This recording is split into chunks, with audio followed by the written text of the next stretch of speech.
자, 이번 이야기 오랜만에 또 찾아와 주신 시청자 태진님이 찾아와 주셨습니다. 태진님의 이야기 빠르게 만나보도록 할게요.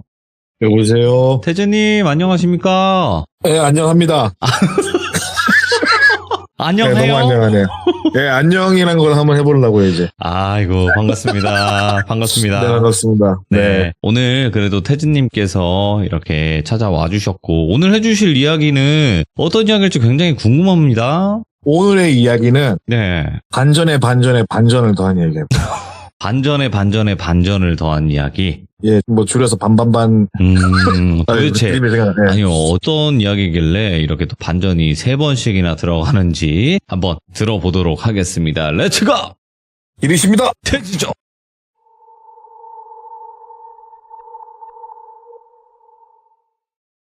오늘 할 이야기는 일단 설명을 잘 들으셔야 됩니다.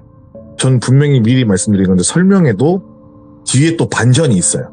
근데 지금 이 설명이 맞고 틀리고는 중요하지 않습니다. 오케이. 이거를 먼저 설명을 들으셔야지 이야기가 진행이 되고 뒤에 가서 또 설명을 할 거예요. 그 설명을 또 들으시고 또 설명을 하면 또 들으셔야 돼요. 알겠습니다. 네, 일단 그런 얘기인데 2007년? 한 8년쯤일 거예요. 아마 제 기억으로는. 사회 재활 프로그램 같은 거 있잖아요. 예를 들어서 전과가 있으신 분이나 노숙자분들이나 도박에 빠지신 분들, 기타 등등 사회 불황자들 그분들 교육을 받는 그런 시스템이 있어요. 지금도 사설로 하는 것도 알고 있고 정부에서 하는 것도 있는데 정부에서 하는 그 봉사활동을 알게 됐어요. 제가 거기서 뭘 했냐면은 음악 재활이라고 해가지고 악기를 다루게 해주거나 노래를 알려준다거나 노래도 트로트 같은 거 재미난 거 있잖아요. 그런 노래를 알려준다거나 간단한 율동 같은 걸 한다거나 아니면은 정신 건강에 좋은 음악을 소개해주거나 예. 그런 식으로 하는 재활 활동이었는데 한 3달 정도? 3달 조금 안 되게 나갔을 거예요. 나가다 보니까는 저는 그분들이 전과자인지 노숙자인지 도박하신 분들인지에 대한 신상 정보가 없어요. 그냥 반이 있으면 이렇게 투입이 되는 건데 그러니까는 만약에 그분들의 신상 정보를 알고 있으면 제가 약간 선입견이 생기거나 그럴 수 있으니까는 굳이 열람을 하려고 노력도 하지 않았고 그냥 교육을 했는데 그분 중에 한 분인데 그분은 언제나 그렇듯 똘비라는 이름으로 하겠습니다. 그분께서는 1950년, 60년대부터 80년대까지 좀 규모가 있는 회사를 운영했던 사람이에요. 근데 나중에 조금 친해지면서 들은 얘기는 이분은 도박에 빠지신 거예요. 도박에 빠지면서 전 재산을 다 잃으셨고 그와 동시에 알코올 중독이 되셨고 그리고 치료가 어느 정도 된 상태예요. 저를 봤을 때가. 현재 지금 이분이 뭘 하시는지는 알 수 없지만은 아마도 그때도 연세가 꽤 있었거든요. 지금쯤 살아 계신다고 하면 90은 넘으셨을 거예요, 아마. 그렇게 연세가 좀 있으신 분이었는데 일단 이분께서는 도박에 빠지셔서 공장도 날리고 가족들과 등을 지게 되고 그렇게 약간 피해인처럼 살고 있다가 어떤 공장의 경비 일을 추천을 받았어요. 그래서 경비 일을 받았는데 모 지역에 있는 광산이에요, 폐광산. 광산이라고 하면 우리나라에 몇 군데 없으니까 대충 그 지역인데 여기가 가동을 안 하고 이 안에 개인 사유지가 있는데 그 안에는 비싼 기계들이 있으니까는 보통 그런데 그냥 방치하면은 도둑들이 와서 돈 되는 건 다 가져가잖아요. 예. 근데 기계들 자체가 돈이 좀 나가는 돈이니까는 그런 것들을 지키기 위해서 사설 경비를 두는 야간대 한 명 두는데 때마침 야간 경비 자리가 비어서 그 자리를 추천을 받은 거죠. 급여도 생각보다 많이 센 편이었고 그 당시 때 이 정도 돈을 준다고? 라는 생각으로 일을 하신 거예요. 그래서 근무 시간은 10시부터 다음날 아침 7시까지 근무를 서면 되고 근무소는 중간에 순찰만 한번 다녀오면 돼요. 그 정문에서 그 안에 있는 건물들을 그냥 제가 1공장, 2공장, 3공장이라고 할게요. 편하게 1, 2, 3공장이라고 하는 그 건물들을 그냥 가서 순찰하면 끝이에요. 순찰이라는 게 예를 들어서 그냥 눈으로 쓱 보는 게 아니라 그 순찰하는 기계를 들고 다니면서 벽에 있는 어떤 부착물에 갖다 대면은 띠링 소리가 나고 시간이 기록이 된대요. 그런 걸 들고 다니면서 순찰을 하는 거라고 하더라고요. 그래서 대략 한 2시간 정도 걸리는 코스인데 네. 그 이외에는 할 게 없는 야간 경비일이었어요. 이제 그 자리에 추천받고 간단하게 면접을 보는데 일단 다른 경비원들은 얼굴이 좀 약간 어둡고 약간 무거운 분위기였대요. 사람들이 뭔가 나를 별로 안 좋아하는구나 라는 느낌 받았대요. 네. 근데 그 공장의 주인 같은 사람이 하는 말이 당부를 딱 한마디만 했대요. 여러 가지 이야기를 하면서 마지막에 당부를 했는데 네. 일단 이거 하고 저거 하시고 피곤하면 주무셔도 되고 이거 하다가 무슨 말을 하게 됐냐면은 3공장 쪽에 공장 안쪽은 그냥 안 찍어도 된다. 안쪽으로는 들어가지 마라. 그냥 거기는 벽 외곽만 순찰하면 되니까는 안쪽으로는 들어가지 말고 비 오는 날이나 뭐 약간 느낌이 안 좋은 날이나 안개 낀 날들은 그냥 그 주변을 가지 마라 이렇게 말을 한 거예요. 네. 그래서 듣다 보니 뭔가 느낌이 이상하잖아요. 뭔가 있나? 뭐 나오면 안 될 거라도 있나? 이런 생각 때문에 뭐 때문에 그러냐 물어보니까는 아니 공장이 좀 낙후되어서 안에가 낙하물이 좀 있고 그 안에 좀 철 같은 무게 나가는 것들이 있으니까는 철로 된 기계들이 있으니까는 뭐 낙하 사고가 있을 수 있으니까는 그냥 들어가지 마라 이런 식으로 말을 하는 거예요. 근데 순간 속으로 생각한 게 그게 비 오는 날이나 안개 낀 날이랑 내가 감이 안 좋은 날에 무슨 상관이지? 라는 생각을 한 거예요. 네. 그냥 처음부터 그렇게 말을 했으면 의심은 안 할 텐데 앞에 나온 말들이 약간 의심이 되는 거야. 뭐 그래서 뭐 일단 알겠다라고 말하고 우리 샤워실 같은 건물들도 그럼 뭐 딱히 뭐 안 봐도 되니까는 뭐 가지 말라 뭐 이렇게 하고 이야기를 하고 끝내게 돼요. 그래갖고 이제 순찰 코스를 배워야 될 거 아니에요. 그래서 전임자와 같이 순찰 코스를 배우는데 말을 한마디도 안 하더래요. 보통은 여기서 이렇게 하시고 뭐 이렇게 올라가시고 뭐 하시고 이런 식으로 말을 하거나 아니면은 뭐 밖에서 뭐 하셨습니까? 나이가 어떻게 되십니까? 뭐 이런 식으로 간단한 이야기를 하잖아요, 보통. 근데 아무런 이야기를 안 하는 거예요. 그래서 이 사람 말도 없네. 참 그렇다 여기 분위기가.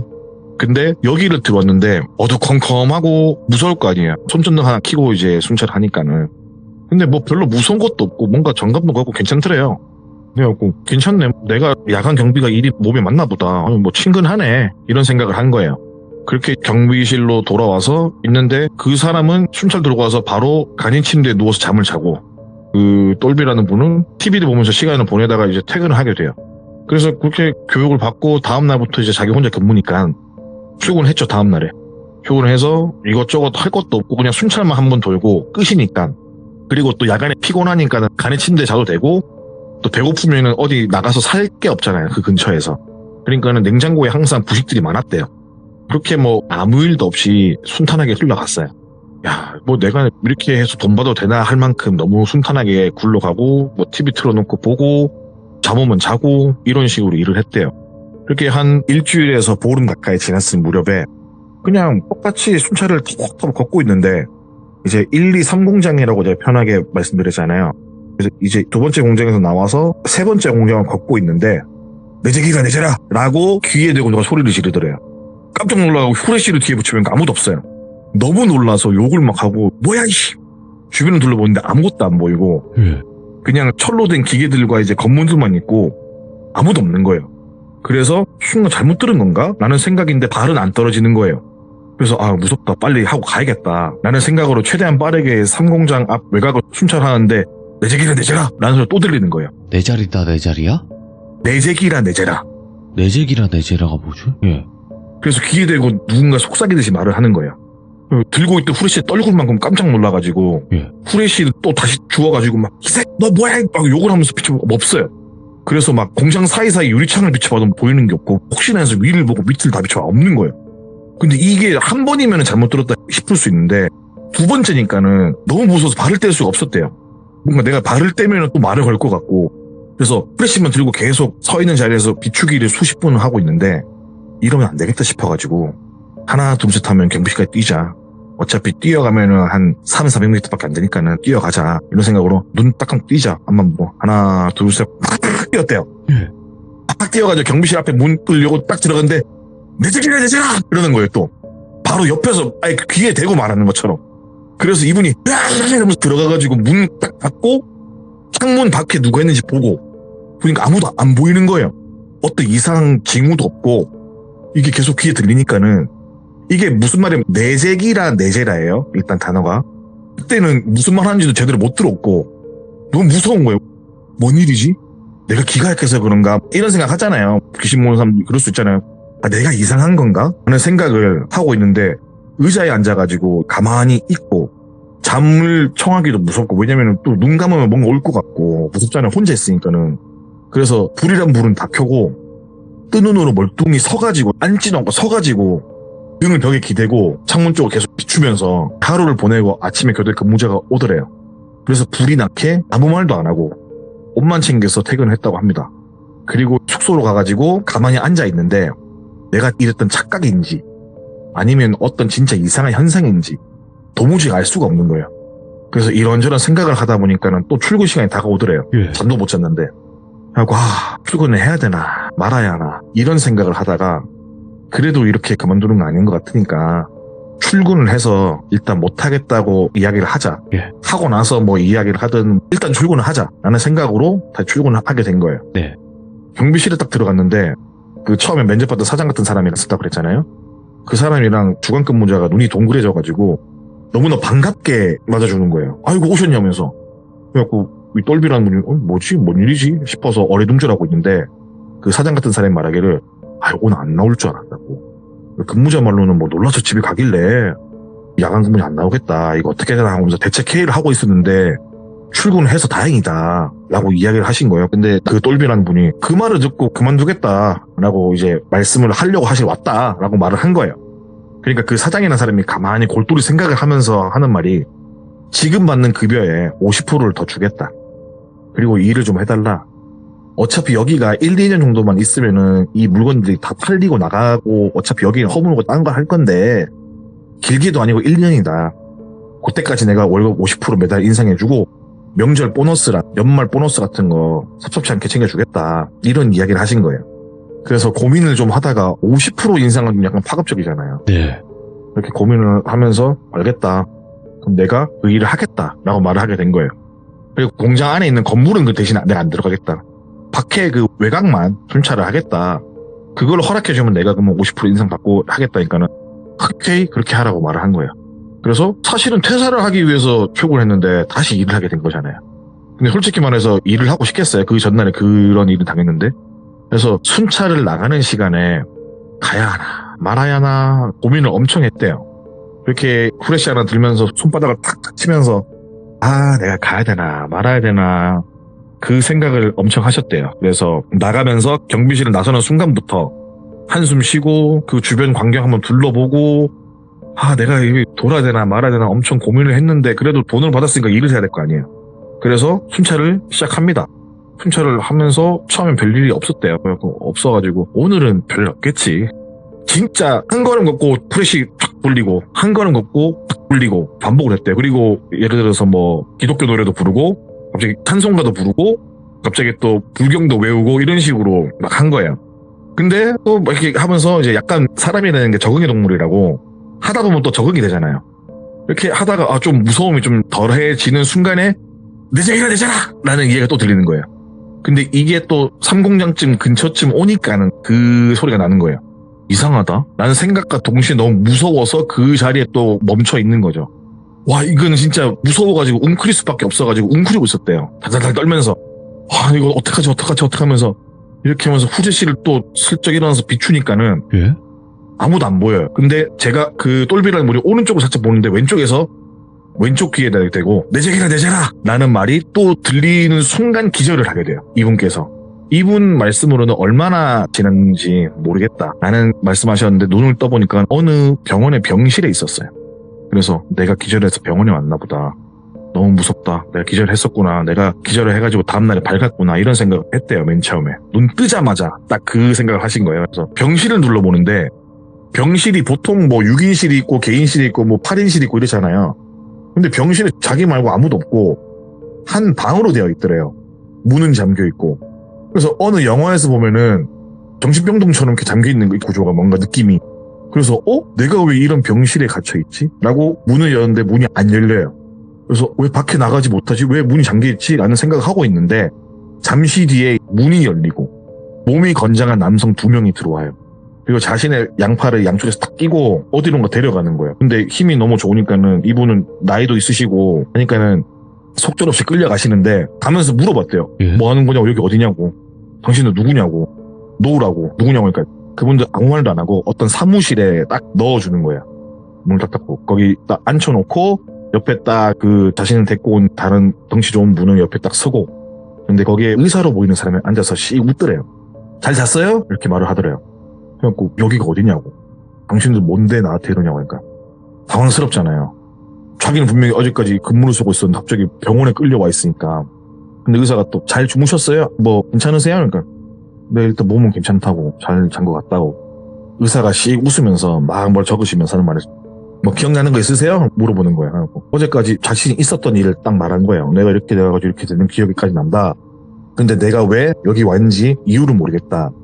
그러니까 그 의사 같은 사람이 아 그래요? 기억이 또 안 나시는구나 이렇게 하는 거예요. 그래서 기억이 또 안 난다는 게 무슨 말이에요? 라고 물어봤어요. 그러니까 어차피 뭐 아실 거니까는 말씀드릴게요. 이러면서 여기는 이제 사회적 약자를 위한 병원이고 정신적으로 문제가 있으신 분들 병원이고 지금 몇 년째 같은 이야기만 하는 거래요. 제가 무슨 같은 이야기를 하나요? 그 경비선 얘기요. 그러니까 들으니까는 뭔 미친 소리지라는 생각이 들더래요. 나는 이제 일 고작 보름도 안 했는데 그리고 어제 분명히 내가 기절한 거 기억나는데 무슨 소리냐 이렇게 말하니까는 늘 같은 이야기를 하신다고 오실 때마다. 그래서 그분께서는 근데 그 계기로 그 수많은 상황들이 있었지만은 그때의 정신이 돌아오신 거예요. 쉽게 말해서. 그러니까 의사가 말하는 게 뭐냐면은 이 루틴이 몇 년간 이어진 거래요. 그러니까 이 사람이 경비를 쓰고 막 걷고 막 이러잖아요. 방 안에서 뺑뺑뺑 도는 거예요, 계속. 그 정신병동 방 안에서 뺑뺑뺑 도는 거예요. 자기는 병원에 있는지 모르고 일을 하고 있다 생각하고 기절해서 데리고 나오면은 그게 한 번에 루틴이 끝나는 거예요. 그 루틴을 몇 년 동안 하고 있는 거예요. 그래서 그간에 벌어진 일들 제가 처음에 설명드렸죠. 이분은 연매출이 좋은 회사를 운영했다가 망해서 계신 거다. 근데 이분이 했던 사업이 광산 사업이었어요. 광산 사업이 잘 나갈 때 도박에 빠지신 거고 그때 그 충격으로 정신줄을 놓으시고 정신병원에 입원을 하신 거예요. 그때부터. 가족들이랑 등을 진 게 아니라 그때 도박으로 돈을 다 잃고 정신병원에 입원을 했는데 아까 말했던 것처럼 경비 취업하고 일하고 반복적으로 같은 상황을 몇 년 동안 겪어온 거예요. 아까도 말씀드렸지만 뭐 순찰 도는 행동은 방 안에서 빙글빙글 도는 거고 근무자랑 근무교대하는 거는 투약 시간인 거예요.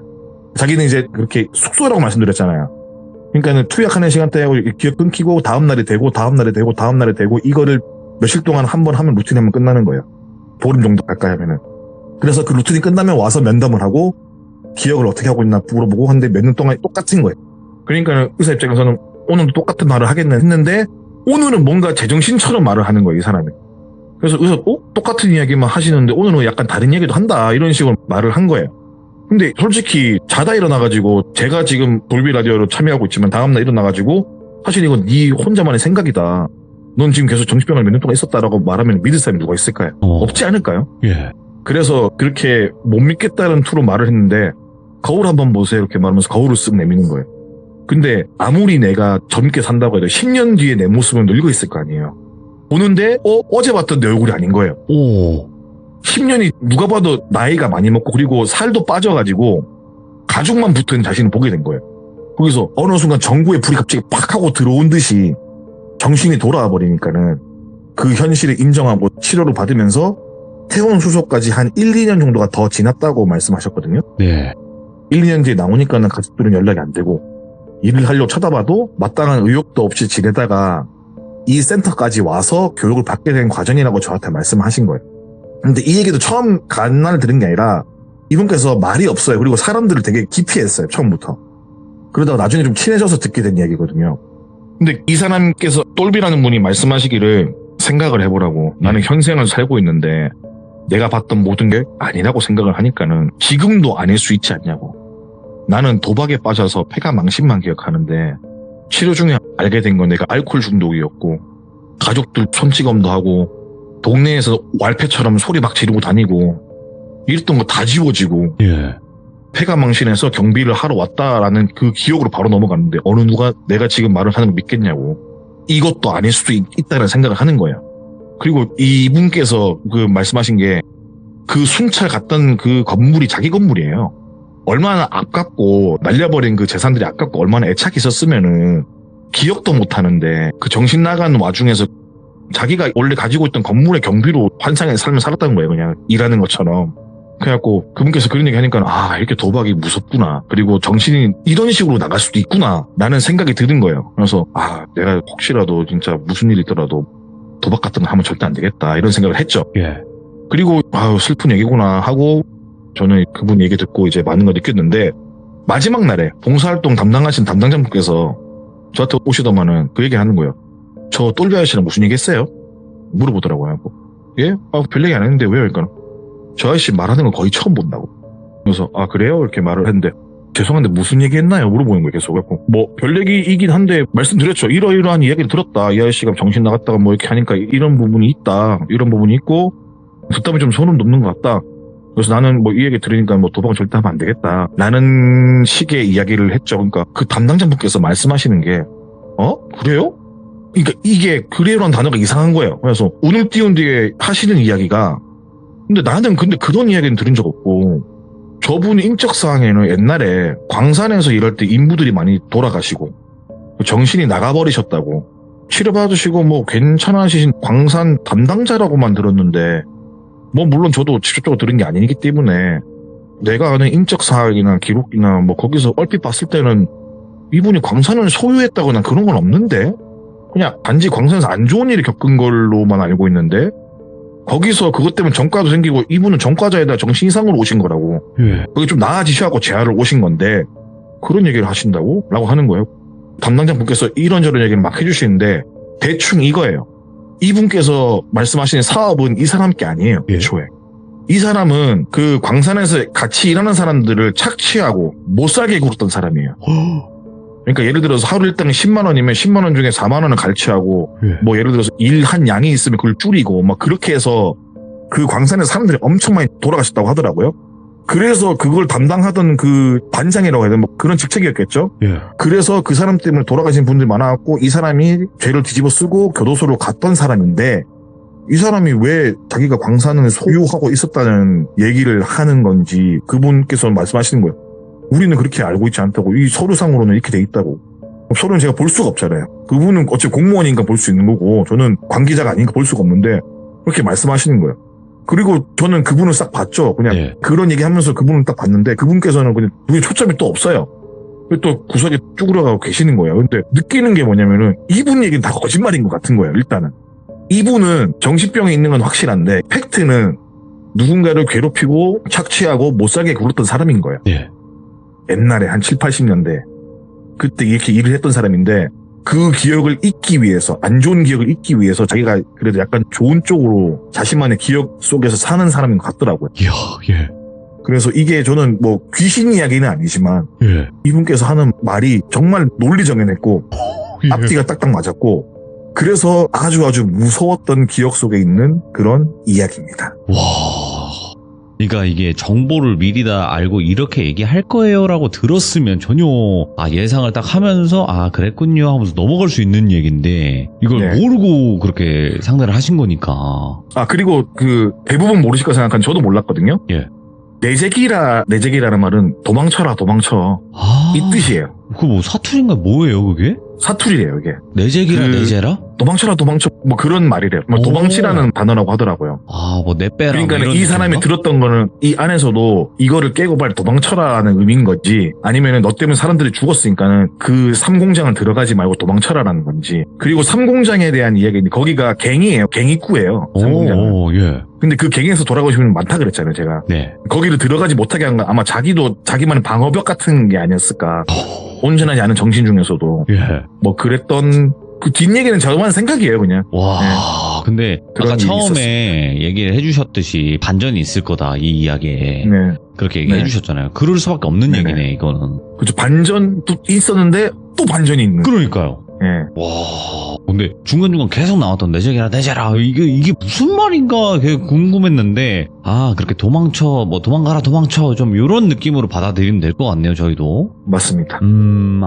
오늘 또 태진님께서 정말 또 도망갈 수밖에 없는 그런 이야기를 들고 와주셨습니다. 진짜 감사합니다 태진님. 아닙니다. 항상 참여하고 싶지만 바빠서 죄송합니다. 하루에 바쁠 3번씩 때. 하고 싶은데 안 되네. 안 바쁠 때 언제든지 찾아와 주실 거라 믿고 모래바람이 지나갈 때 항상 들려주시길 바라겠습니다. 예, 폭풍과 함께 사라진 남자 태지였습니다. 감사합니다.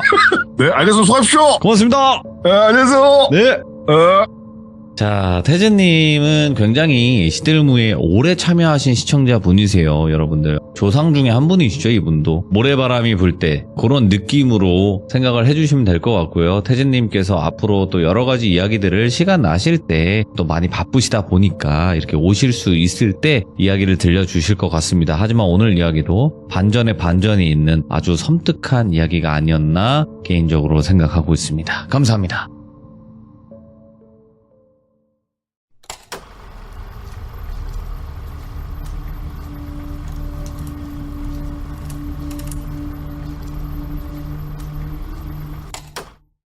자, 이번 이야기는 시청자 태진님께서 또 오랜만에 시들무에 찾아와 주셨습니다. 태진님의 이야기 빠르게 만나보도록 할게요. 여보세요? 아, 네, 태진님. 예. 자, 그러면 태진님 오늘 준비하신 이야기 빠르게 네. 바로 시작해 주시면 됩니다. 네, 알겠습니다. 네.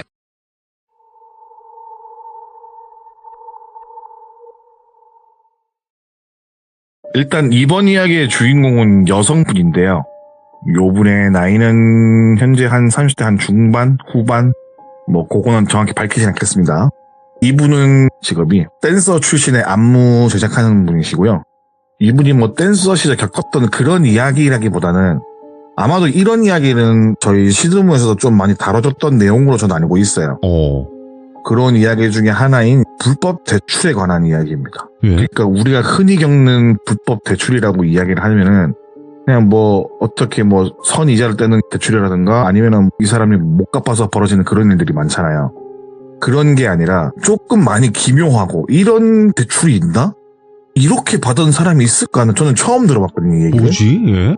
그래서 약간 기묘하고 특수성이 있다라고 판단해서 이런 이야기는 약간 주의 깊게 생각하시라고 또 우리 귀족분들 한 번쯤 얘기를 해보는 게 어떨까라고 생각해서 들고 왔습니다. 그리고 이 이야기 속 주인공은 현재 잘 살고 있고 어린 시절 철이 없던 시절에 일어난 일이니까 가급적이면 지나친 비난은 조금 삼가주시기 바라겠습니다. 본론으로 들어가자면은 2000년대에서 2010년대 사이에 일어난 이야기입니다. 일단 이번 이야기의 주인공은 슬기라고 하겠습니다. 슬기는 무용을 전공을 하는 대학을 나왔고 2000년대 초반부터 가수들의 백업 댄서 그리고 길거리 공연을 많이 했어요. 그 당시 때 2000년대 중반쯤 하더라도 동대문에 헬로 BPM 이런 거 많았잖아요. 그런 쇼핑 같은 거. 그런 데서 공연도 많이 했고 지금도 유튜브로 검색하면은 그 시절 댄스 영상을 심심치 않게 보인 그런 아이입니다. 지금도 이제 영상을 보면은 찾을 수는 있어요. 그리고 또 직접 댄스도 알려주는 이제 선생님이기도 했고 근데 이 슬기라는 애가 집이 좀 잘 살았어요. 막 되게 부자다 이 정도는 아닌데 자기가 번 돈 이상으로 써도 큰 타격이 없을 정도로 집이 좀 사는 정도였는데 그렇게 살다가 어느 순간 집이 어렵게 되고 아버지 사업이 힘들어지게 되면서 형편이 안 좋아지게 돼요. 보통 사람들은 당연히 그렇게 되면은 야 이렇게 집이 좀 안 좋고 힘든데 같이 이겨나가고 근검절약해서 사태를 벗어나야 하는데 그때 당시에 슬기는 20대 초반이었고 예. 철이 아직은 없던 나이니까 그냥 될 대로 되라는 그런 느낌으로 카드를 막 쓰고 이런 식으로 하다 보니까는 나중에 많은 빚 독촉에 시달립니다. 근데 이 와중에 일은 또 열심히 해요. 왜냐면 자기가 댄스를 좋아하고 그러니까는 예. 일 열심히 하는데 벌이가 괜찮아요. 씀씀인 만큼 벌이도 괜찮았는데 보통 사람들은 안 벌고 써서 문제인데 이 아이는 잘 벌고 많이 썼던 거예요. 근데 솔직히 그 당시 때 저도 알고 있던 사이인데 그 당시 때 이렇게 힘든지는 몰랐어요. 왜 그러냐면은 그때 힘들 때 만났던 슬기는 누가 봐도 돈 많은 집 아이처럼 차도 외국 좋은 브랜드 차를 끌었고 그 나이에 항상 좋은 음식, 괜찮은 옷, 좋은 곳을 여행도 자주 가던 아이. 슬기의 그 당시 남자친구도 같이 아는 겹지인이라서 자주 만나서 밥도 먹고 술도 마시고 했어요. 근데 그 슬기라는 아이가 약간 기분파예요. 기분파가 약간 좀 심한 타입인데 보통 술 먹다가 자기가 계산하는 애들 많았어요. 그러니까는 저를 오랫동안 봐오신 분들은 아시겠지만은 저는 그 당시 때 지금도 마찬가지지만은 아주 가난한 무명의 뮤지션이었고 그 당시 슬기는 공중파 방송에도 나오고 거기다 유명세까지 어느 정도 있으면서 돈을 잘 버는 백댄서 겸 안무 연구가 선생님 이런 식으로 잘 나오고 있을 때야. 그래서 제가 술값을 내려고 하면은 야 너 그거 벌어서 방세하고 교통비하고 이러면 얼마 남지도 않는데 야 누나가 살게 걱정하지 마 이러면서 제 지갑을 뺏어가지고 계산을 못하게 한다든가 이런 식으로 약간 대정부 같은 털털한 그런 모습도 있고 저한테는 되게 좋은 아이였어요. 근데 그때도 힘들었던 거예요. 빚 때문에. 근데 언젠가는 알아서 되겠지라는 생각으로 지냈던 거죠. 그러다가 처음에는 작은 덩어리였겠죠. 덩어리가 점점 불어나는 속도가 사실 빚이라는 게 그렇잖아요. 처음엔 작았지만은 이게 커지는 거는 금방이거든요.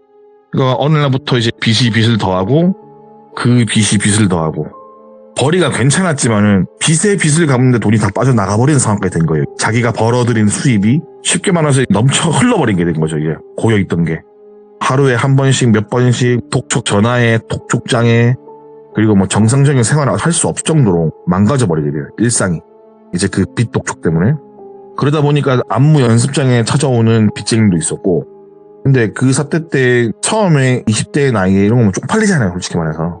뭐 이걸 빨리 갚아야겠다 이런 문제보다 당장은 주변 사람들이 보니까 쪽팔린단 말이죠. 근데 그렇게 쪽팔리고 초조하고 그랬는데 사람이 적응의 동물이라고 찾아오는 빚쟁이 그리고 전화 그냥 그러려니 하고 그런 지경에 오게 되었다고 하더라고요.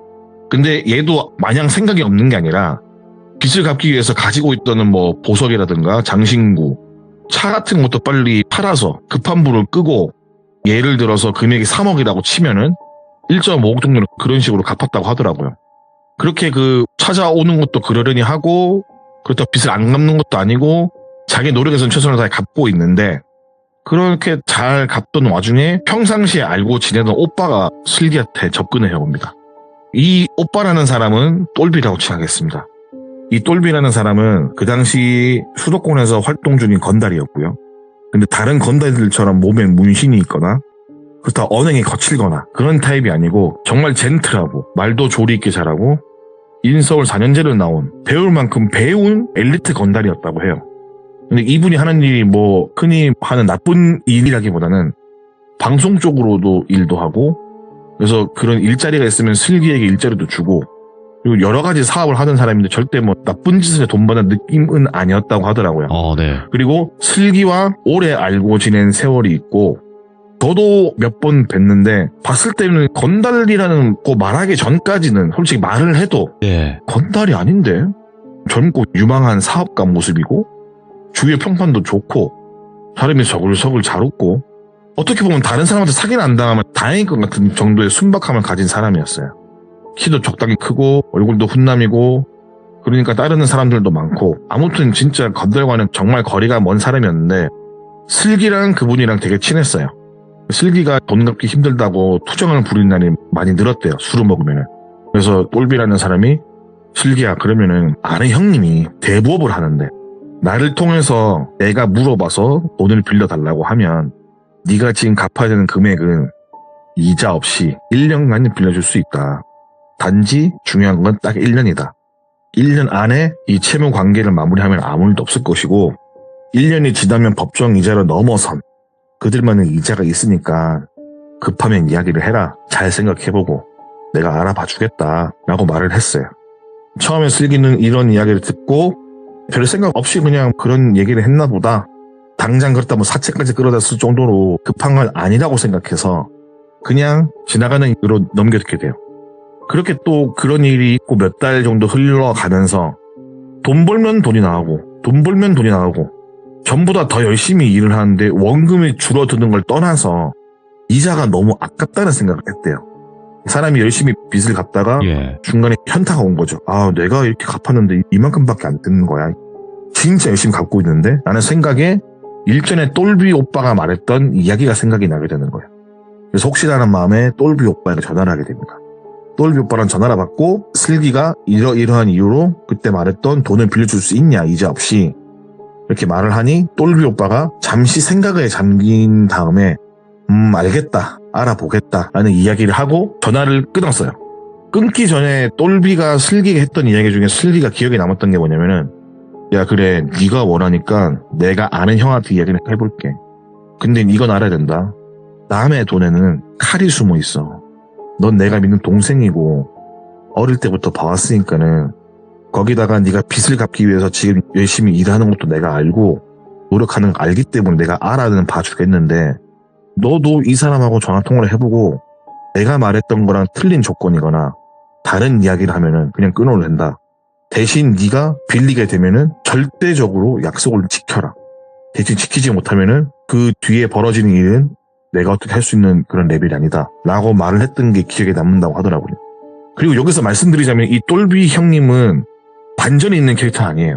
그냥 단순하게 아끼는 동생이 힘들어하니 자기가 아는 형을 소개시켜주면은 슬기의 벌이로는 1년 정도면은 이 채무를 이행 가능할 거라 생각했으니까는 하도 술 먹고 앓는 소리를 하니까는 말을 했던 거였고 술자리에서 지나가는 소리로 거기에 대해서 이 슬기를 소개해주는 걸로 흔히 말해서 뭐 꼬치 같은 거 먹는 그런 타입은 아니고 슬기가 알아봐달라고 전화를 했을 때도 몇 번이고 재차 확인을 했어요. 이거 진짜야? 이거 진짜 빌릴 거야? 나는 그냥 그때 네가 하도 앓는 소리에서 지나가는 소리를 한 건데 진짜야? 진심으로 하는 말이야? 이렇게 말을 했는데 슬기는 이미 현자 타임이 와버린 상황이었고 이자가 없다는 말에 혹해서 알아봐달라고 해서 그 똘비 형님이 알아보게 돼요. 근데 이때 슬기가 생각하는 게 뭐냐면은 나가는 이자가 많고 아깝잖아요. 그래서 이렇게 갚으면은 내가 지인들과 술자리 한번 먹고 싶은 음식 한번 제대로 먹을 수가 없으니까는 예. 이자 나갈 돈으로 조금은 내가 사회생활 하는데 쓰고 그렇게 해도 이 남아있는 금액은 내 버리려면 1년이면 충분히 갚을 수 있는 금액이라 생각을 해서 슬기는 돈을 빌리게 된 거예요. 근데 아주 철없던 생각이죠. 사람 일이라는 게 어떻게 될지 모르는 건데. 그래서 똘비 오빠가 전화로 알아봐준다고 했고 전화가 와요. 다시 한 몇 분 있다가.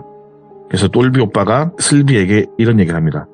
영등포 어디에 가면은 상가 건물이 있을 거다. 거기 2층에 올라가면은 땡땡캣이라는 곳이 있는데 거기가 봤을 때 몇 호라고 적혀있지 않는데 203호로 들어가면 된다. 2층에. 여기 노크를 하고 문이 열리면 내가 보내서 왔다고 하면 돈을 빌려줄 거다. 혹시 모르니까는 다시 한번 말하지만은 네가 나한테 설명을 듣던 금액이나 갚는 방식에 대해서 어떤 다른 점이 있거나 그러면 나한테 나와서 꼭 전화를 해라. 예. 돈을 안 빌리겠다고 말을 하고 난 네가 여기 가는 거 아니까는 몇 시간 있어서 네가 연락이 안 오면은 난 내 나름대로 움직이겠다 라고 말하는 거야. 혹시 모르니까. 일단은 그 전화를 받고 슬기는 그 상가 쪽으로 이동을 해요. 슬기가 말하길 그 상가는 되게 오래되어 보이는 상가였고 1층은 문 닫은 가게들이 많고 그 오래된 리어카 같은 게 세워져 있고 뭐 쓰레기가 쌓여 있고 아무튼 허름한 느낌의 상가였고 2층은 올라가는데도 이상한 찌릉내 같은 냄새도 나고 딱히 복도에 불도 안 들어오고 딱 봐도 별로 기분이 좋지 않은 곳에 위치한 사무실이었다고 합니다. 알려준 대로 2층 203호 문을 노크를 하는데 똑똑하고 있으니 한 3초? 4초 정도 있다가 문이 벌컥 열리고 인상이 좀 험악해 보이는 사람이 나오더니 씩 웃으면서 똘비 소개로 오신 슬기씨 맞으시죠? 일단 들어오세요 라고 안내를 받고 자리에 앉게 됩니다. 우리가 흔히 영화 속이나 드라마 속에서 보는 흥신소나 대부업을 하는 사무실들이 분위기가 약간 우중충하고 무섭잖아요. 뭔가 삭막해 보이고. 근데 여기는 그럴 것도 없는 게 희한하게 테이블만 딱 하나 올려져 있다고 하더라고요. 오. 책상 알죠? 오래된 책상. 우리 옛날 뭐 형사들 책상 같은 거 있잖아요. 그 철 책상 같은 거. 그런 책상만 하나 딱 있고 뭐 컴퓨터가 있거나 책상에 작성해야 될 뭐 서류 뭉치라든가 그런 것들은 있어야 되는데 그냥 아무것도 없이 책상 하나만 당그러니 있고 사무실 크기도 그 책상 하나 딱 두면은 거의 뭐 남는 자리가 없을 정도로 아주 작은 사무실이었다고 해요. 그래서 딱 마주 앉아서 1대1로 이야기를 하면은 거의 그냥 뭐 이 방에서 둘만 있어도 거의 꽉 차는 그런 정도의 크기의 방인데 이렇게 딱 앉아서 이야기를 했다고 해요. 근데 순간 슬기 생각으로는 혹시라도 이상한 데 아니야? 왜냐면 너무 인테리어도 없고 책상 하나만 있으니까는 나를 혹시 팔아먹으려고 그런 건가? 이 내가 속은 건가? 이런 생각을 하고 있을 때쯤에 그 약간 그 무섭게 생긴 사람이 씩 웃으면서 경계를 하면서 주위를 두리번거리는 슬기에게 말을 해요. 괜찮으세요? 말을 한 거예요. 슬기가 깜짝 놀라서 네 괜찮습니다 라고 말하니까는 아니 넌 무서워할 거 없다고 이러면서 책상 밑에서 가방을 하나 꺼내서 툭 하고 올리더래요. 그러면서 하는 말이 그 똘비한테 들어보니까는 금액이 이 정도 된다고 하던데 내가 알아보니까는 오늘까지 진 빚을 이 돈이면 딱 맞다고. 뭐 이 금액을 그대로 가서 은행이든 뭐든 내면은 오늘까지는 이자가 딱 맞을 거라고 이렇게 말을 하니까는 그 사람의 말에 대답도 못하고 쭈뼛쭈뼛 있는데 그 무섭게 생기신 분이 슬기 쪽으로 가방을 싹 밀어주면서 하는 이야기가 딱 1년입니다. 오늘은 예를 들어서 1월 1일이면 내년 1월 1일까지 이 돈 꼭 가져오세요. 네. 똘비 얼굴 봐서 빌려주는 건데 만에 하나 1년에서 단 하루라도 날짜가 오버되면 그땐 이야기가 많이 틀려진다. 그리고 이런 얘기를 분명히 똘비가 했을 거다. 뭐 하루 는다고 하루치 이자를 내고 뭐 그런 문제가 아니라고. 네. 내가 1년간 이자를 안 받는 이유는 똘비 동생을 봐서도 있지만 그냥 뭐 내 개인적인 영업 마인드니까 딱 1년치 딱 1년 단 하루 넘기면 그때 큰일 난다. 서류를 적거나 뭐 내가 돈 줬으니까 차용증 이런 거 안 쓴다. 사실 뭐 이 바닥에서 차용증 중요하다. 근데 그런 걸 써야 하는 인간들이 있고 그런 거 안 써도 되는 인간들이 있는데 당신은 안 써도 되는 사람인 것 같다. 차용증 같은 거 말고 오늘 빚 정리 다 하고 빚을 다 정리했다는 서류 한 장만 은행에서 떼오든 뭐 개별적으로 빌린 개인한테 떼오든 그런 거만 떼와라. 대신 뭐 민증번호 이런 거 안 나와도 된다. 누가 봐도 실기씨 이름 석자 그리고 본인 힘을 증명할 수 있게끔 서류 같은 거 딱 한 장만 들고 오면 된다 라는 이야기를 듣고 가방을 챙겨서 쭈뼛쭈뼛한 그 경계심 가득한 눈빛을 가지면서 인사를 꾸벅하고 나오는데 그 험성롭게 생긴 사람이 한마디를 더 하더래요.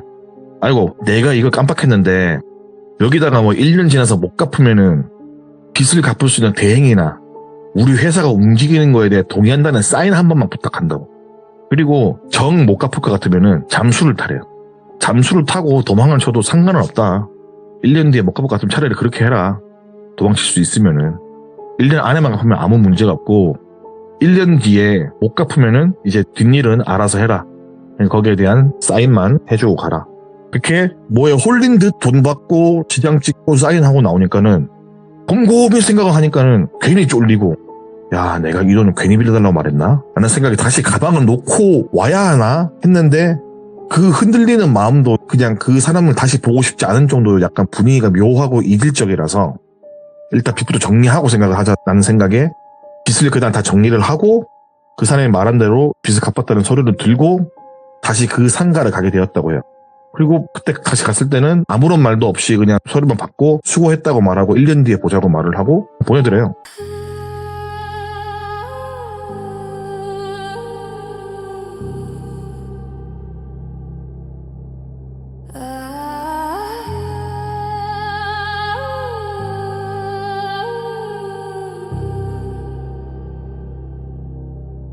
Flicker in the corner of my mind, like a trace I couldn't leave behind.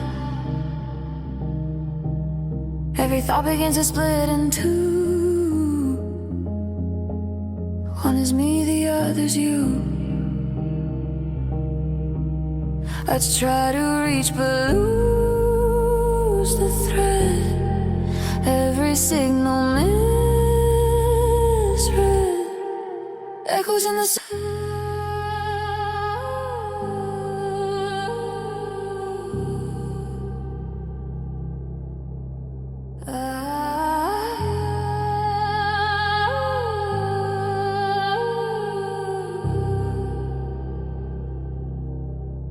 flicker in the corner of my mind, like a trace I couldn't leave behind. Every thought begins to split in two. One is me, the other's you. I try to reach but lose the thread. Every signal misread. Echoes in the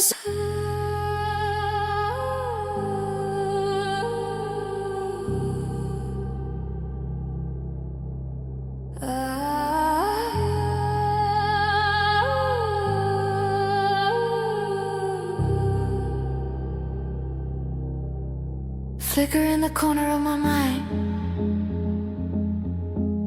like a trace I couldn't leave behind. Every thought begins to split in two. 그렇게 서류를 건네주고 돌아서 나오는데 이게 맞나? 맞는 건가? 라는 생각을 했다고 해요. 사람이라는 게 부정적인 생각을 하면 끝이 없다고 하잖아요. 근데 이제서야 슬기가 든 생각이 뭐냐면은 내가 앞으로 뭔 일이 벌어질 줄 알고 1년 안에 꼭 갑니다 그랬지? 만약에 내가 집에 가는 길에 교통사고가 나서 1년 동안 의식이 없다가 깨면 만약 내가 다쳐서 몇 달을 쉬게 되면 내가 만약에 어쩌지 뭐 이런 식의 자신만의 상상의 나래를 계속 펼치게 돼요. 그러면서 그날 하루 종일 계속 내가 괜히 빌렸나? 괜히 빌렸나? 이렇게 하면서 집으로 가는 발걸음이 무거울 때쯤에 똘비 오빠에게 전화가 와요. 전화를 딱 받자마자 하는 말이 돈 빌렸어? 뭐 1년 딱 정확하게 쓰고 달라고 하지? 이제 안 받고 그래 1년이야 정말 1년이다 알겠지? 하고 딱 끊더래요. 집에 와서 걱정에 걱정을 더해서 또 그 걱정의 꼬리에 꼬리를 더 물면서 안 좋은 쪽으로 생각이 자꾸 나게 되고 내가 괜히 빌렸다 내가 왜 빌렸을까 이런 생각을 하다가 뜬 눈으로 밤을 새고 출근을 했어요. 근데 아까도 말씀드렸지만 사람이라는 게 적응의 동물이라고 그렇게 한 일주일 정도 지나니까 또 적응이 돼서 열심히 일을 하고 있는 자신을 발견하게 됩니다. 그렇게 열심히 일하고 돈 모으고 허튼 짓 안 하고 빨리 돈 갚아야겠다 생각으로 한 7개월쯤 모았어요. 근데 그때쯤 됐을 때 이 돈을 갚을 만큼 돈이 모이더래요, 거의. 오. 조금만 더 하면은 갚겠다. 왜냐면 얘는 원래 벌이가 좋은 애인데 일단 빚을 갚기 위해서 애지간한 대인관계 다 끊고 필요 없는 사람들 일도 열심히 거의 곱절 이상으로 했으니까는 더 금방 모이죠. 근데 7개월 동안 돈을 모으면서 예를 들어서 한 달에 한 번 돈 빌려준 사람한테 전화가 온다든가 이런 게 1도 없었대요. 자기가 연습하는 그런 장소 찾아오거나 이런 것도 없었고 이상한 미행을 붙인다거나 이런 것도 없었고 돈을 못 갚게 하기 위해서 해코지를 한다거나 이런 것도 없었대요. 그냥 연락 자체가 없었대요. 마찬가지로 똘비 오빠도 그 뒤로 몇 번은 봤지만은 그날 뭐 돈 빌린 거에 대해서 말도 당연히 안 했고 말도 없었대요. 그냥 슬기에게 그런 내색도 안 하고 있었는데 7개월이 좀 흐르고 낯선 번호로 전화가 한 통이 딱 와요. 근데 요즘 같은 세상이면 모르는 번호면 안 받잖아요. 근데 슬기의 직업상 모르는 번호도 꼭 받아야 했어요. 왜냐면 행사를 잡아주든지 아니면 공연으로 연락 오는 경우가 많았다 보니까는 예. 전화를 받게 됩니다. 그래서 여보세요 하니까는 아 여기 그때 돈 빌려간 사무실인데 슬기 씨 뭐 많이 모으셨어요? 이러는 거예요. 그래서 아 네 많이 모으고 있다 하니까 아 원래 이런 전화 부담스러울까 봐 안 하는데 한 번쯤은 해봐야 될 것 같아서 또 너무 관심 안 주고 이러면은 뭔가 죄의식이 느껴져서 그래도 내가 빌려준 내 돈인데 한 번쯤은 관심을 가져야 할 것 같아서 처음으로 연락을 드려본다 이렇게 말을 하더라고요. 그래서 그 슬기가 전화통화를 하면서 이 말도 틀린 말은 아닌 게 뭐 매달 전화가 왔던 것도 아니고 7개월이 넘어서 만에 전화가 와서 야 돈 빨리 갚아라 뭐 어쩌라 이런 내용이 아니라 잘 지냈냐 인사 이렇게 하듯이 이야기를 하니까 부담스럽지 않았고 오히려 7개월 만에 전화를 해주고 뭐 이런 얘기 하니까는 뭔가 가슴 한켠에 뭔가 자그만하게 감사하는 마음도 들었다고 해요. 그냥 뭐 보채거나 이런 게 없어서. 그래서 슬기가 그 돈을 빌려준 분에게 말하기를 아 이제 곧 금액이 마련될 것 같아서 빠르면 다음 달쯤에 인사드리려고 했다. 그러니까 그분께서 박수를 치시면서 아유 능력이 좋으시네. 그 금액이 그렇게 쉽게 감아질 금액이 아닌데 1년도 안 채우고 갚으실 정도면은 아주 우리 슬기씨 파이팅이 있네. 이런 뭐 시덥잖은 이야기를 하면서 안부 인사 아니 안부 인사라고 전화를 끊어요. 그 전화를 받고 정확하게 보름 뒤에 큰 행사가 있어서 선불로 돈을 지급받으니 딱 그 금액에 맞는 돈이 모였다고 합니다. 그래서 똘비 오빠에게 전화를 했어요. 오빠 내가 이렇게 금액을 모았는데 혼자 하기 뭔가 너무 무섭다. 큰 돈을 들고 가야 하는데 이 사람이 처음부터 계좌이체를 하거나 그런 건 아니잖아요. 돈은 그대로 가지고 오라 그랬잖아요. 계좌이체를 하고 싶은 마음이 있는데 일전에 말하기를 돈만 들고 와달라고 했다.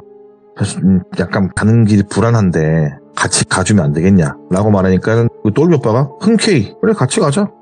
같이 가면 되지 라고 하면서 동행을 해주기로 해요. 그래서 똘비 오빠가 사무실 그 연락을 해서 빚을 갚으러 가는데 언제 시간이 되는지 물어보고 되는 시간대에 가서 사무실로 똘비 오빠랑 같이 올라가니 그때와 똑같이 책상만 덩그러니 있는 사무실로 들어가게 돼요. 그리고 가방을 툭 올리니까는 아유 벌써 이렇게 갚아주시고 우리 슬기씨 파이팅이고 진영이 확실하시네. 아 젊음이 무기요 무기 막 이런 식으로 말씀을 하시더래요. 슬기가 아 아닙니다. 똘비 오빠가 남의 돈에는 칼이 있다고 말을 해서 그렇게 뭐 좋은 기회를 주셨는데 그래도 일찍 갚아야죠. 열심히 갚으려고 모았습니다 라고 말하니까는 그 검상국에 생기신 돈을 빌린 양반이 껄껄껄껄 웃으셨고 네. 그러니까 돈은 다 갚았으니까 그래 내가 그래도 뭐라도 써줘야지 이러면서 돈을 다 갚았다는 내용의 증명서를 하나 써주더라고 하더라고요. 근데 슬기가 느끼기에는 애초부터 서류를 안 적었는데 웬 증명서 이러는 거예요. 속으로. 근데 그분께서 그런 생각을 할 수 있다고 생각해서 먼저 말씀을 드려요. 혹시라도 내가 돈 받고 다른 소리 할 수 있으니까는 이건 내가 예의상 적어준 거라고. 그리고 전에 했던 사인 이거 원본 여기 있다. 요 본 앞에서 찢어버리든지 불태우든지 마음대로 해라. 가져가라. 예. 라고 한 거예요. 이거 뭐 복사본 둘 만큼 내가 사무실 봐봐요. 복사기도 없어. 뭐 이렇게 말을 한 거예요. 가져가라고. 그리고 그때 사인했던 종이를 들고 오고 이제 빚을 갚았다는 그런 서류를 받고 나오게 돼요. 다 갖고 나와서 도와준 똘비 오빠에게 밥이라도 한 끼 대접하겠다고 하니까는 똘비 오빠가 밥 말고 술 먹자는 얘기를 하는 거예요. 근데 그날 하루 종일 똘비 오빠가 말이 별로 없었어요. 뭔가 기분이 안 좋다기보다는 뭔가 사람 분위기가 약간 바뀐 그런 느낌이었거든요. 그래서 이 오빠도 예민해졌나 왜 이럴까 생각에 술자리를 같이 갖기로 해요. 그렇게 술을 먹기 위해서 자주 가던 단골집을 가요. 그러니까 술을 먹고 이렇게 이야기를 하는데 이제 술기운이 살살 올라오고 어느 정도 술기운이 많이 찼을 때 똘비 오빠가 슬기에게 할 이야기가 있다고 말을 해주는 거예요. 그래서 그 내용이 뭐냐면은 똘비 오빠가 하는 말이 슬기야, 근데 넌 뭔가 이상하다고 못 느껴? 슬기가 뭐가? 아니 아무리 내가 네. 보증 아닌 보증을 서준다고 해도 덜컥 너한테 그렇게 몇 억을 빌려주는 사람에 대해서 의심을 안 해봤어? 근데 슬기가 말하기를 처음에는 의심했는데 오빠가 아는 분이니까는 큰 의심하지 않았다. 처음에 돈 빌 때도 별 이야기를 안 해서 그러려니 했다. 그러면서 있는데 똘비 오빠가 야 슬기야, 이건 내가 얼마 전에 안 내용이고 너한테 늦게라도 말해주려고 했는데 네가 때마침 돈을 갚으러 간다고 말을 해서 내가 지금에서야 말을 하는 건데 오. 라고 운을 띄우면서 말한 내용이 뭐냐면은 이분은 사채업을 하시는 분 맞아요. 그리고 이 바닥에서 소문날 만큼 악질이에요. 악질. 이분은 자기가 가진 돈도 있지만은 일본에서 어떤 다른 분의 투자를 받아서 진행을 하고 작게는 일수도 하고 크게는 큰 돈까지 사채도 하고 빌려주고 하여간 어둠의 금융에서는 뭐 우리가 모르는 모든 대출이든 뭐 불법적인 일을 취급하는 사람이라고 합니다. 똘비는 사업상 이분을 알게 되었고 근데 어느 날 술자리에서 그 사채꾼이 똘비에게 주변에 힘든 애들 있으면은 야 내가 널 봐서는 뭐 어느 정도 금액까지는 공짜로 딱 1년만 빌려줄 수 있다. 네 지인들이면은 네가 신용이 확실하다 말하면은 내가 네 지인들 1년만 딱 빌려줄 수 있다. 어떤 금액까지는. 라는 이야기를 듣게 되었고 그런 이야기를 술 먹고 자주 듣다 보니까는 나중에 슬기가 술 먹고 힘들다고 투정 부를 때 슬기한테 말을 한 거죠. 네. 넌지시. 그렇게 슬기를 소개시켜 준 건데 똘비가 아무리 생각을 해봐도 자기도 사업을 하잖아요. 근데 이 금액에 이자도 안 받고 1년간 빌려주는 게 정상적으로 상식적으로 그 사채꾼의 성격상 맞지 않는 이런 사업인데 타산도 안 맞는데 왜 이자 없이 빌려주는지 너무 궁금한 거예요. 자기는 모르는 쪽 일이니까. 그래서 이제 업무적으로 만나는 사람마다 그분 아냐고 물어보고 다녔다고 해요. 자기도 건달이지만 그래도 합법적으로 일을 하고 있다고는 하지만 뭘 하든 남는 게 있어야 하는데 이걸 무상으로 준다는 게 자꾸 이해가 안 가서 막 알아봐요. 그러니까 다른 조직에 있는 동생으로부터 이 이야기를 듣게 돼요. 그 형님 사업 방식상 그거는 이런 거라고 말을 해주는 거예요.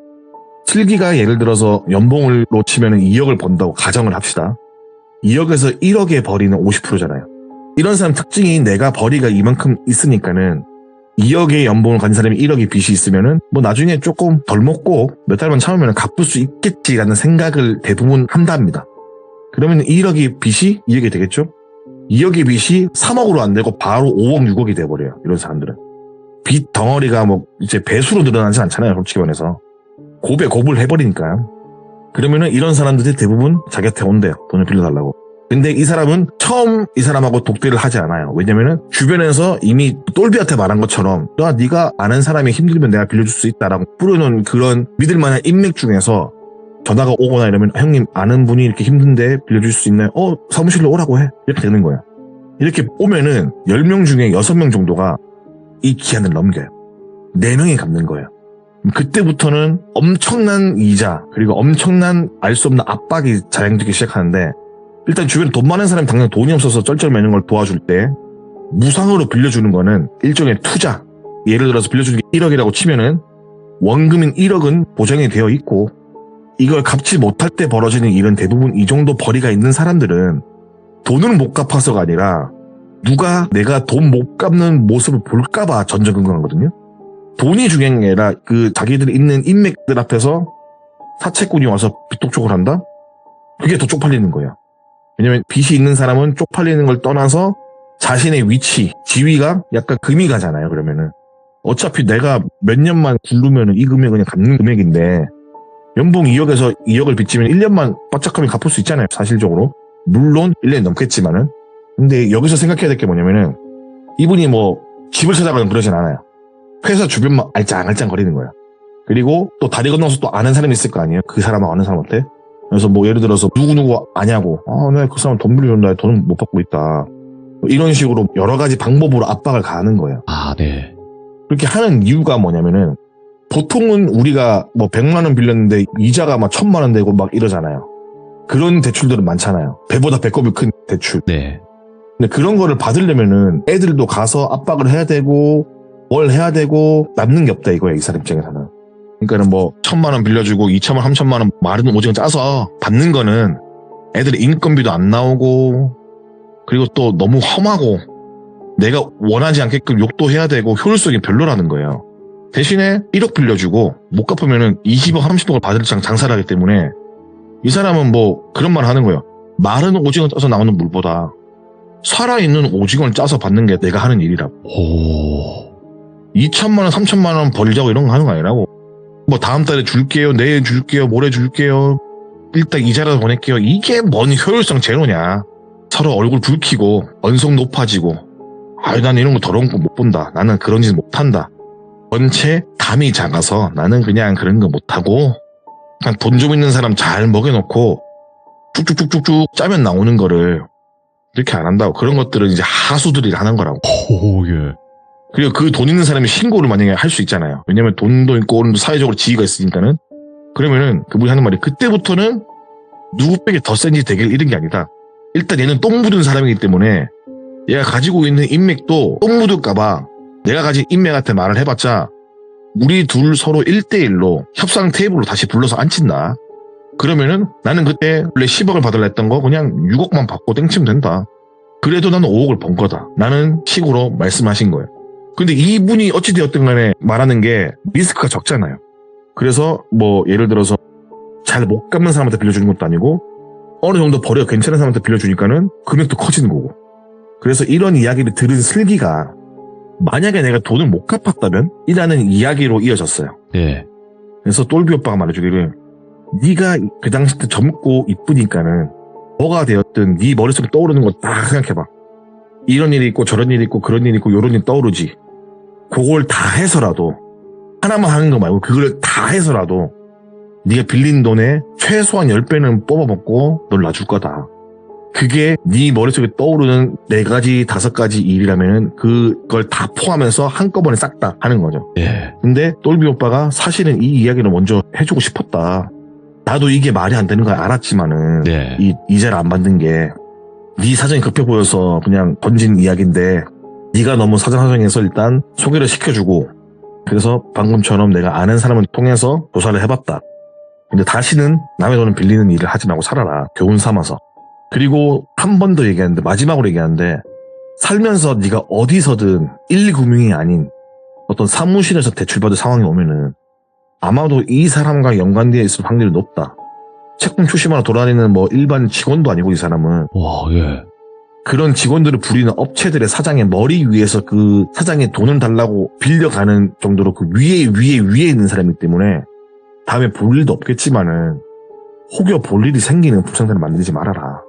다시는 이런 거 빌릴 생각 하지 말고 돈 아끼면 살아라 라는 이야기를 하게 돼요. 그러다가 몇 년 정도 흘렀어요.